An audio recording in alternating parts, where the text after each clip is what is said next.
So when you talk about all of the various games that launched on the Switch in 2022, there is an obvious gap in the fact that we had no Zelda titles launch on the platform, and this is something that if you look at history, we typically see Nintendo pump out something Zelda every calendar year since the Nintendo Switch has released, and even prior to its release. And while you can say Zelda fans shouldn't have had their expectations so high around a lot of the rumored projects and ports that we looked for to potentially make it to the Switch this year, there was still that historical track record that you could look back at and logically assume that yes, we should at least expect something Zelda to hit this year. And as we fastly come to a close of 2022, I think it is fairly safe to assume that nothing Zelda will be making it this year at all. And that has caused me to go down something of a rabbit hole with various ways to play some of these classic games in arguably their best forms ever. And in today's video, I want to boot up the 4K version of Twilight Princess together, share my initial gameplay and graphical quality impressions, and revisit that fun conversation on whether or not we could ever expect Twilight Princess to make it to the Nintendo Switch in the future. What's up, Nation? If it's your first time on the channel, make sure you join Sunbro Nation by subscribing below. Hit the like button on this video if you enjoy it today, and make sure you turn on your bell notification icon so you're kept up to date with all the newest gaming news. As I mentioned, guys, today we are checking out not just any version of Twilight Princess, but the 4K version. This is done by Enrico Magnifico. I will have his website linked in the description down below in case you guys want to check out this fantastic project. And as I mentioned, I am a huge fan of stuff like this. You've probably seen it in previous videos, primarily focused around Ocarina of Time and the fantastic ways to play that game so far. But what's interesting, and the first thing to highlight with this project, is we are playing the GameCube ROM right now. So that is actually the file that this is coming from. This is not the HD remaster that came over as part of the Wii U port and built upon that, but rather a separate up-res texture 4K pack that you can install to the GameCube version, which is kind of the first cool thing, because the GameCube button layout, I didn't realize that I actually have some nostalgia for that when it comes to this game. Just with how everything works and looks and feels together, there is also a widescreen patch going on to enable the widescreen support to happen fluidly, natively. When you do go into your item screen, you do see it kind of do something weird, which I can kind of demonstrate for you guys just real quick, how the screen just kind of shrinks down back to its native 4:3. But outside of that, I have not noticed like any downside to playing the game this way. And I think you can argue that it looks very close and very similar to exactly what we got with the Wii U version, but there's some textures, and you guys can look at screenshots side by side yourself, that quite honestly look better than what you get with the Wii U port rather. And while it does make all the sense in the world for Nintendo to port those games eventually, for whatever reason they chose not to do it. They may never come at all, but I definitely do think we will get these games on Switch one day. Just from a business perspective, it doesn't make sense to leave these incredible 3D Zelda classics on a system that had such a small user base, like 13 million of the Wii U versus the 114 million plus fans that could enjoy this stuff if they ported it to the Switch. And I think Nintendo knows they will have more money to be made if they do that.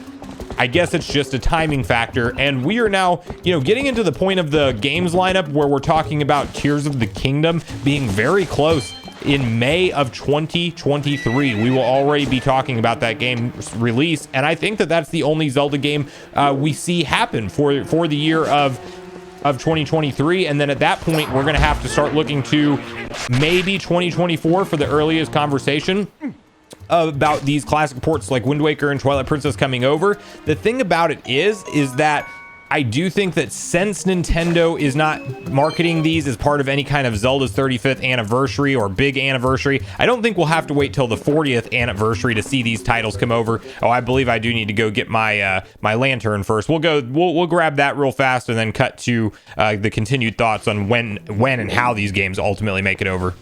We now have our lantern, so it's a little bit brighter in here and we can light our way. But I do think that the thing about the anniversary talk passing for Wind Waker and Twilight Princess HD, as everybody kind of assumed, like, oh, Nintendo's going to do this nostalgic throwback to 3D Zelda games and give us those as a combo pack and be consumer friendly, maybe even sell it at $70. But I've also kind of always held the opinion that when and if they decide to bring these games over, that they very well could be individual individual full price $60 releases. And I think that is far more likely now when you talk about the release point of something like 2024, because then it's been so long since the games originally launched on the Wii U.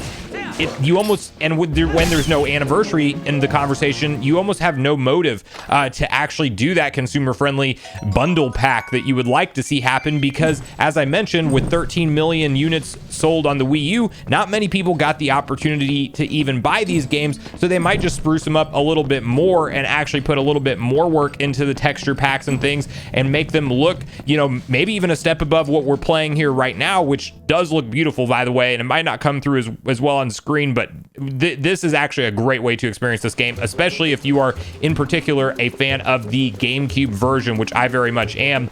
You know, I think we see Nintendo potentially stick to that individual $60 price point with these titles. And then I also think that we're talking about getting them in separate years completely, or at the very best case scenario, one launches early 2024, one launches holiday 2024. But I think we could definitely see them a year apart, and we might be talking until 2020, like into the end of 2025, before we can actually appreciate fully Wind Waker and Twilight Princess HD to come to the Switch.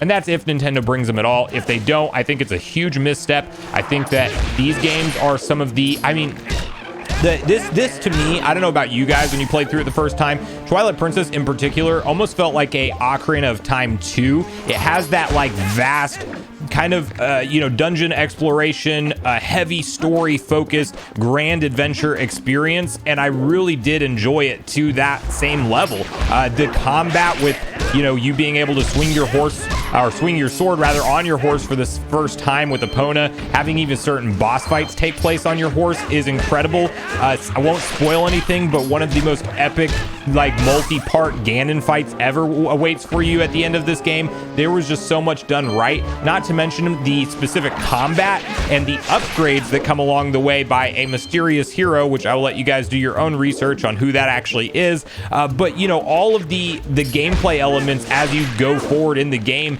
they really strung together a masterpiece, in my opinion. And I just think that now that we're talking about things like the Switch era, where you have the option to play these games portably or in docked mode, that this, if ever there was a console to port over all of your classic library of games, it is now, because you have options to take a game like Twilight Princess and Wind Waker on the go if you want to, and that alone I think is deserves that, maybe how they justify that additional $60 asking price, even though we've already seen these games ported in the past. I know not everybody is a fan of classic ports, and they just think Nintendo should continue to just only focus on the new stuff, but as somebody who has heavy nostalgia for a lot of these games, I think that bringing them back playable and accessible in a hybrid form factor just makes so much sense. Not to mention, there is time to do simple projects like this in between development cycles of mainline first party Zelda titles, because look at how long Tears of the Kingdom has taken. It's literally like the longest development we've ever seen for a Zelda game, period.